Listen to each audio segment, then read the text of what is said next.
Welcome back to the Elias Macko Show, and it is the third hour of the program. We're going to begin this hour by looking at the kickoff of summer, and downtown Montreal is already picking up in full swing. The heart of the city will be host to over 30 major festivals, hundreds of outdoor activities, and over 300 terraces. Lots of stuff to do and eat and drink in downtown Montreal. So let's head over now to Glenn Castanheira, the Executive Director of Montréal Centre-Ville, who joins us on the line with more. Hi, Glenn. Hi, Elias. So, listen, I'm looking at the forecast for this week, and it's just sun and really great temperatures. The summer is already here. How is it looking for Montréal Centre-Ville? It's looking fantastic. I mean, if you were downtown this weekend, you'd notice that the sidewalks were completely jammed. Most of the terraces are already out. Over 300 of them are actually right now deploying. And again, and our festivals have barely started. So it really announces a wonderful summer downtown. If you've checked out Phillips Square, we've just deployed a new project there, inspired from Bryant Park, New York, where we invite people to reappropriate the park with tables and chairs and just eat out. And actually, it's so successful now we're doubling the order of tables and chairs so people can enjoy the park. Wow. Okay. So is this surprising at all to you, what you're seeing? I mean, there's always a part of surprise because although, the infamous hope for the best and expect the worst type thing. We've been extremely lucky since the beginning of the pandemic up to now, and especially now outgoing of the pandemic, of just how well things are going. People are coming back downtown in force, and it shows. So what could work against this success? What are your worst case scenario worries? I think about, and it was just a little while back, walking on St. Catherine Street, how right around the Five Guys, the old Five Guys that's been closed down, how that part of St. Catherine Street was closed down and fenced off. And I said, this is not a look for the city. What are your concerns about what could go wrong this summer? Well, our main concern, of course, is always safety. We are rated North America's safest downtown for travel, and we have that reputation, and we hold it. It still is, despite the gun violence that we see happening around Montreal, since those are mostly happening outside of downtown. The fact is, it's very fragile. So it is something we're monitoring closely. We are, of course, quite reassured with the police services doing a fantastic work at fighting and maintaining the safety of downtown. But of course, that's always on our mind. Mobility is always a problem. Now, we know that driving to and around downtown, or mind you, around the city, is problematic. So we really rely on public transportation. If anything were to happen to the metro, it would be quite problematic. So that's kind of the worst case scenario. And of course, the weather, Mother Nature complies, and we're in business. But if we have a rainy and muggy summer, it might be problematic. As long as it's safe, accessible, and that you can enjoy the outdoors, we're in business. Let's talk about maybe some of the leading indicators here. I don't know what you hear from the tourism industry, from the hotel associations, from the festivals on ticket sales. Are things looking like it's going to be a monster year here for tourism? It is. Monster in comparison. It's important to note, 2019, record year in tourism, was 11 million tourists in downtown in the city, most of them passing by downtown. This year, Tourisme Montréal is expecting 9.5 million tourists. Mind you, that's more than the entire population of Quebec.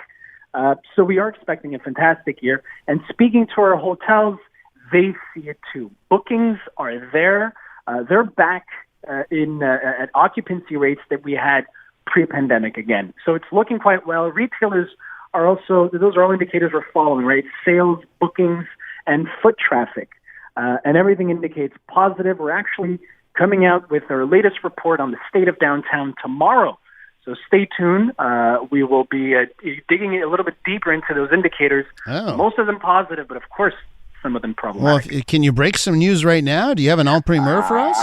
Not yet, unfortunately, but I can tell you that downtown is anything but dead. That's good, because I think anyone who's been having these reports of downtown dying in this city, I think that was greatly exaggerated. It's always looked good to me. We're with Glenn Castanheira, Executive Director of Montréal Centre-Ville, the Downtown Business Association.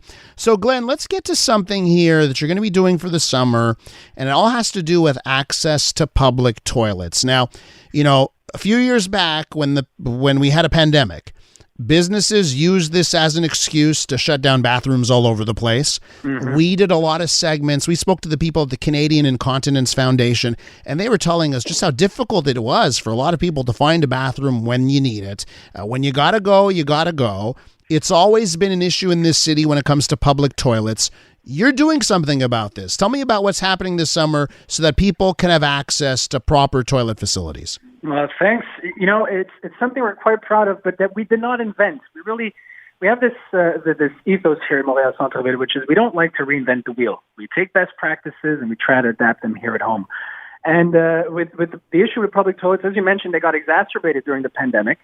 And the absence of we have a few automated public bathrooms, as in the old Montreal, but they're really insufficient. So we took a page out of Berlin, where they did a similar project, which is simply to mutualize private bathrooms and rendering them public. So what that means is we currently have 10 partners in our downtown core that have accessible public bathrooms, and mind you, universally accessible bathrooms that render them free and accessible to anybody. You don't need to be a client. You don't need to buy anything.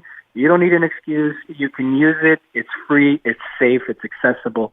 And we call this project Petit Coin because, and based on, as you mentioned, not only people with incontinence, but literally everybody goes to the bathroom.